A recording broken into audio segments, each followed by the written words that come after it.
बिस्मिल्लाहिर्रहमानिर्रहीम। आज हम एक अहम मौजू पर बात करेंगे जिसका वास्ता तकरीबन सारे मरीज़ों को पड़ता है, मेडिसिन का गलत इस्तेमाल। ये एक ऐसा टॉपिक है कि जो कि हर घर को फेस करना पड़ता है। ख़ासकर पाकिस्तान जैसे मुल्क में जहाँ पर मरीज़ सेल्फ़ मेडिकेशन बहुत करता है, वो उसके साथ तो जो मसाइल हैं सो हैं, लेकिन ख़ासकर जब हम दवाई को गलत तरीके से इस्तेमाल करते हैं, उससे हमें क्या नुकसान होता है। अक्सर देखने में आता है कि हम किसी अच्छे डॉक्टर से इलाज करवा रहे होते हैं, लेकिन उसकी लिखी हुई हदायत और मिक़दार के मुताबिक दवाई को इस्तेमाल नहीं कर रहे होते। याद रखें, अगर हम कोई एंटीबायोटिक ले रहे हैं तो उसका टाइम टू टाइम इस्तेमाल बहुत मायने रखता है, क्योंकि अगर हम खून के अंदर एंटीबायोटिक की मिक़दार को मेंटेन नहीं करेंगे, मतलब अगर हम 8 घंटों बाद एंटीबायोटिक को रिपीट नहीं करेंगे तो उसका हमारे अंदर क्या असर होगा, मैं एक मिसाल से आपको वाज़ेह करूँगा।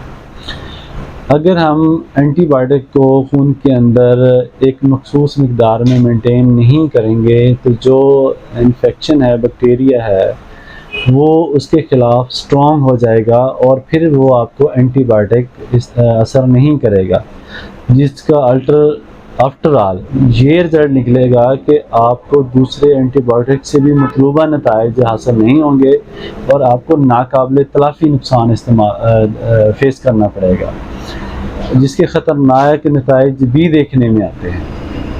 इसी तरह अगर हम पेन किलर हद से ज़्यादा इस्तेमाल कर लेंगे तो हमारे जिगर, मैदे और गुर्दों का शदीद नुकसान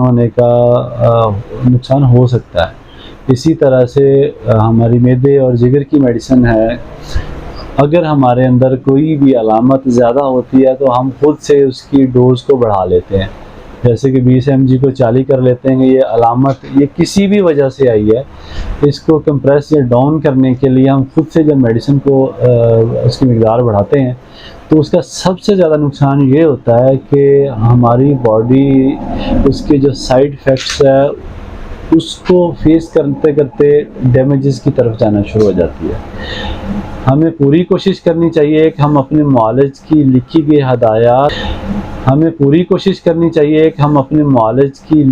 हदायत और मिक़दार के मुताबिक और उतनी ही अरसे के लिए मेडिसिन को इस्तेमाल करें।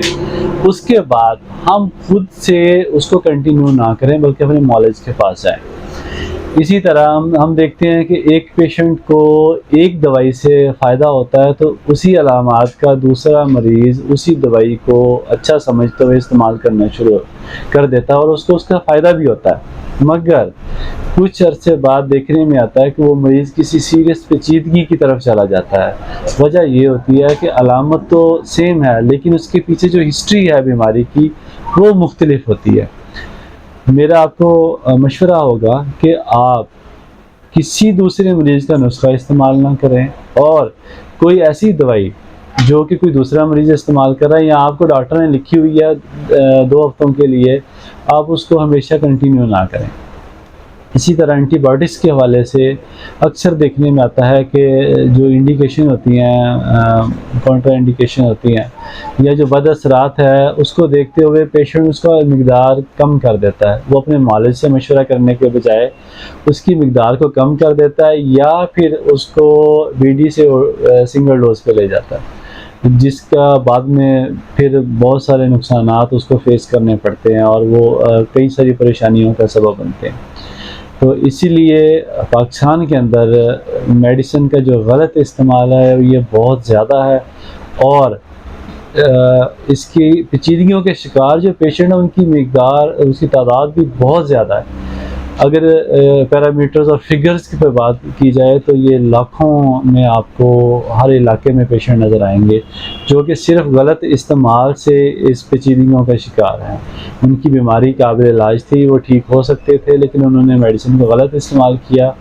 अब वो उस बीमारी के साथ दीगर पेचीदगियों का भी सामना कर रहे हैं। हमारा चैनल इस मामले में आपकी बहुत हेल्प करेगा। आप हमसे रब्ता कर सकते हैं, हमारे नंबर्स हैं, ईमेल्स हैं, हमारा ये पेज है, ये यूट्यूब चैनल है। तो इंशाल्लाह अगर आपने कुछ पूछना हो तो आप इन नंबर्स पे, इस ईमेल पे रब्ता कर सकते हैं। बहुत शुक्रिया।